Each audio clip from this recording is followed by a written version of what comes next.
자카르타 연합의 아름다운 아침입니다. 다 함께 사도신경으로 신앙 고백하겠습니다.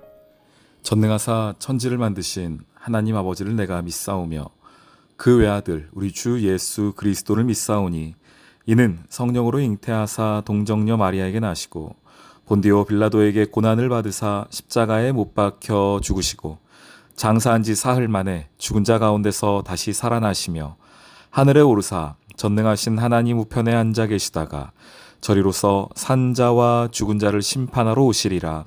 성령을 믿사오며 거룩한 공회와 성도가 서로 교통하는 것과 죄를 사하여 주시는 것과 몸이 다시 사는 것과 영원히 사는 것을 믿사옵나이다. 아멘. 만군의 여호와 이스라엘의 하나님께서 이와 같이 말씀하시되 딸 바빌론은 때가 이른 타작 마당과 같은지라 멀잖아 추수때가 이르리라. 바벨론의 느부갓네살 왕이 나를 먹으며 나를 멸하며 나를 빈 그릇이 되게 하며 큰 뱀같이 나를 삼키며 나의 좋은 음식으로 그 배를 채우고 나를 쫓아내었으니 내가 받은 폭행과 내 육체에 대한 학대가 바벨론에 돌아가기를 원한다고 시온 주민이 말할 것이요 내 피 흘린 죄가 갈대아 주민에게로 돌아가기를 원한다고 예루살렘이 말하리라. 그러므로 여호와께서 이와 같이 말씀하시되 보라, 내가 네 송사를 듣고 너를 위하여 보복하여 그의 바다를 말리며 그의 샘을 말리리니 바빌론이 돌무더기가 되어서 승냥이의 거처와 혐오의 대상과 탄식거리가 되고 주민이 없으리라. 그들이 다 젊은 사자같이 소리 지르며 새끼 사자같이 으르렁거리며 열정이 일어날 때에 내가 연회를 베풀고 그들이 취하여 기뻐하다가 영원히 잠들어 깨지 못하게 하리라. 내가 그들을 끌어내려서 어린 양과 순양과 순념소가 도살장으로 가는 것 같게 하리라. 슬프다, 세상이 함락되었도다. 온 세상에 칭찬받는 성읍이 빼앗겼도다. 슬프다, 바빌론이 나라들 가운데 황폐하였도다. 바다가 바빌론에 넘치며 그 노도 소리가 그 땅을 뒤덮었도다. 그 성읍들은 황폐하여 마른 땅과 사막과 사람이 살지 않는 땅이 되었으니 그리로 지나가는 사람이 없도다. 내가 배를 바빌론에서 벌하고 그가 삼킨 것을 그의 입에서 끌어내리니 민족들이 다시는 그에게로 몰려가지 아니하겠고 바빌론 성벽은 무너졌도다. 나의 백성아, 너희는 그 중에서 나와 각기 여호와의 진노를 피하라. 너희 마음을 나약하게 말며 이 땅에서 들리는 소문으로 말미암아 두려워하지 말라. 소문은 이 해에도 있겠고 저 해에도 있으리라. 그 땅에는 강포함이 있어 다스리는 자가 다스리는 자를 서로 치리라. 그러므로 보라, 날이 이르리니 내가 바벨론의 우상들을 벌할 것이라. 그 온 땅이 치욕을 당하겠고 그 죽임 당할 자가 모두 그 가운데 엎드려질 것이며 하늘과 땅과 그 안에 있는 모든 것이 바벨론으로 말미암아 기뻐 노래하리니 이는 파멸시키는 자가 북쪽에서 그에게 옴이라. 바벨론이 이스라엘을 죽여 엎드려뜨린 같이 온 세상이 바벨론에서 죽임을 당하여 엎드러지리라. 칼을 피한 자들이여 멈추지 말고 걸어가라. 먼 곳에서 여호와를 생각하며 예루살렘을 너희 마음에 두라. 외국인이 여호와의 거룩한 성전에 들어가므로 우리가 책망을 들으며 수치를 당하여 모욕이 우리 얼굴을 덮었느니라. 보라, 날이 이르리니 내가 그 우상들을 벌할 것이라. 부상자들이 그 땅에서 한숨을 지으리라. 가령 바벨론이 하늘까지 솟아오른다 하자 높은 곳에 있는 피난처를 요새로 삼더라도 멸망시킬 자가 내게로부터 그들에게 임하리라. 여호와의 말씀이니라. 샬롬, 자카르타 연합의 아름다운 아침입니다. 계속하여 예레미야 51장 말씀, 바벨론의 심판에 대한 이야기를 보고 있습니다. 오늘 33절부터 53절까지의 말씀인데요. 바벨론의 심판은 곧 이스라엘의 회복을 뜻하는 것입니다. 하나님께서는 모든 나라의 주인이시며 왕이시지만 특별히 계속하여 구약에서는 더더욱이요, 이스라엘의 아주 많은 관심을 가지고 기울이고 계십니다. 오늘 말씀에서도 하나님 스스로를 나타내시면서 이렇게 말씀하시죠. 33절입니다. 만군의 여호와 이스라엘의 하나님께서 이와 같이 말씀하시되 라고 말씀하면서 하나님 스스로가 이스라엘의 하나님이라고 이야기하고 계십니다. 결국 바벨론의 멸망은 그들의 죄 때문이기도 합니다. 그들 스스로가 지었던 그 교만함과 그 악행 때문이 그들이 심판받는 것이지만 동시에 바벨론이 이스라엘에게 보여주었던 그 패악함들 그리고 하나님을 향하여서 그들이 조롱하였던 그 모든 역사들을 하나님께서 잊지 않고 계시다가 그들에게 갚아주시는 과정, 그 보복의 과정이었습니다. 먼저 우리가 기억할 것은 하나님은 다 알고 계시다는 겁니다. 다 보고 계시다는 것이죠. 지금 당장 하나님께서 움직이지 않는다고 하여서 하나님께서 그것을 모르시는 것은 아닙니다. 다만 하나님의 때와 하나님의 시간이 필요할 뿐입니다. 오늘 말씀에서도 그런 표현들이 되게 등장하는데요. 보라, 날이 이르리니, 날이 닥치리니, 날이 이르리니 이런 얘기들이 계속해서 반복되는 것을 보게 됩니다. 하나님의 날이 이르면 그동안 하나님이 쌓아 놓으셨던, 알고 계셨던, 계수하셨던 그 모든 것들을 하나님의 방법에 따라서 심판하시는 날이 분명히 있다는 것입니다. 오늘 이 그림 가운데에서, 말씀 가운데에서 하나님이 이 상황을 보여주는 그림 언어 하나를 사용하십니다. 그것은 뭐냐면 35절 말씀에 나오는데, 36절인데요. 송사, 재판이라는 겁니다. 이 모든 과정이 재판과 같은 거라는 것이죠. 36절 말씀입니다. 여호와께서 이와 같이 말씀하시되 보라, 내가 내 송사를 듣고 너를 위하여 보복하며. 누구의 송사입니까? 이스라엘의 송사예요. 이스라엘이 지금 바벨론에게 재판을 건 것입니다. 무엇에 대한 재판이었습니까? 그들을 핍박하였고 그들에게 힘들게 그들을 압제하였던 그 모든 상황에 대한 송사를 지금 그들이 걸었습니다. 누구에게 걸었습니까? 영원한 심판자이신 하나님 앞에 그 송사를 가지고 온 거예요. 그 하나님께서 그리고 그 재판에 관한 재판관, 심판관이 되고 계십니다.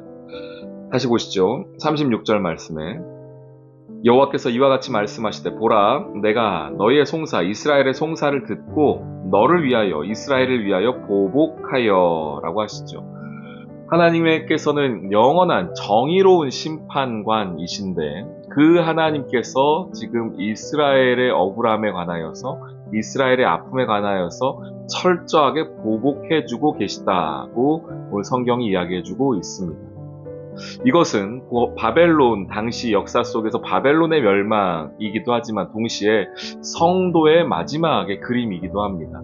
우리가 오늘이라는 삶을 살아가는 중에 여러 가지 일들로 말미암아 억울하고 힘든 일들을 만나기도 합니다. 성도이고 하나님의 백성이지만 가끔씩은 이 예루살렘이 이스라엘이 겪었던 것 같이 그 힘든 고난의 순간들을, 그 함락의 순간들을, 내 성이 다 무너져 내리는 그런 순간들도 우리가 겪게 됩니다. 그런데 우리는 기억해야 합니다. 그것이 끝이 아니라는 것이죠. 그때 당하였던 그 고난과 그 아픔과 또한 그 낙심된 모든 상황들이 끝이 아니라 하나님의 시간에 따라서 하나님이 나의 그 재판관이 되어주셔서 나의 그 모든 것들을 갚아주시는 날, 보복하는 날이 분명히 있다라고 말씀하고 계십니다. 여러분, 그러니 오늘 하루 여러분 삶에서 믿음의 걸음을 걸어갈 때에 우리가 담대하게 걸어가기를 소망합니다. 핍박이 있고 어려움이 있고 낙심되는 일들이 있다고 하더라도 거기에 여러분들 무너지지 말고, 아, 이것도 하나님이 아시지, 아, 여기서도 하나님께서 내 재판관 되시지 라는 것들을 잊지 않은 여러분 되었으면 좋겠습니다. 하나님께서는 하나님의 백성의 어려움을 알고 계십니다. 또 하나님이 알고 계신 게 하나 있어요. 말씀 하나 찾아보겠습니다. 디모데 후서 4장 7절과 8절 말씀입니다. 바울이 했던 이야기죠. 나는 선한 싸움을 싸우고 나의 달려갈 길을 마치고 믿음을 지켰다, 이렇게 말합니다. 마지막 때가 됐다는 것이죠. 그 마지막 때가 되었더니 누가 보입니까? 이제 후로는 나를 위하여 의의 면류관이 예비되었으므로 주 곧 의로우신 재판장이 그날에 내게 주실 것이며, 내게만 아니라 주의 나타나심을 사모하는 모든 자에게 그 의로우신 재판관이 믿음의 면류관을 준다고 말씀하고 계십니다. 승리의 면류가 아니죠. 믿음의 경주를 끝까지 완주했던 자들에게 하나님이 허락하여 주시는 놀라운 상입니다. 하나님 무엇을 알고 계십니까? 오늘 나의 그 치열한 믿음의 현장을 알고 계십니다. 그리고 그 마지막 날 그것을 하나님이 칭찬해 주시고 상 주시겠다는 것입니다. 하나님께서 다 알고 계신 거 아니겠습니까? 그러면 내 어려움도 아시고, 그럼에도 불구하고 그 믿음을 지켜가고 오늘 하루 그 치열한 믿음의 전투를 치렀던 내 삶도 알고 계셔서 하나님이 위로할 것은 위로로, 또 갚아줄 것은 갚아주심으로, 보복하심으로, 동시에 믿음의 싸움의 그 열매들에 관해서는 의의 면류관으로 주님이 우리에게 주시겠다 말씀하고 계십니다. 그러니 여러분, 오늘 하루도 믿음으로 승리하십시오. 하나님께서 다 알고 계시니 하나하나 일희일비하지 마시고요. 어려운 것도 하나님이 알고 계시고, 또한 내가 잘한 것도 알고 계시니 거기에 관해서 하나님이 분명히 갚아주시는 의로우신 재판장이심을 믿고 오늘 이 하루도 믿음으로 승리하는 저와 여러분 되기를 주님의 이름으로 축원합니다. 아멘. 오늘의 기도. 영원한 심판자 되시는 하나님, 저의 삶에서 일어나는 모든 것을 다 계수하고 계시는 주님을 믿습니다. 하나님의 역사와 주권, 그리고 행하실 심판 앞에서 겸손히 주님을 바라보길 원합니다. 불의한 재판관도 억울한 과부의 사정을 들어주는데 의로우신 하나님께서 저의 모든 삶을 알고 계시니 최후 승리 주실 것을 믿습니다. 그때까지 주님을 믿고 따르는 은혜를 주세요. 예수님의 이름으로 기도합니다. 아멘.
니다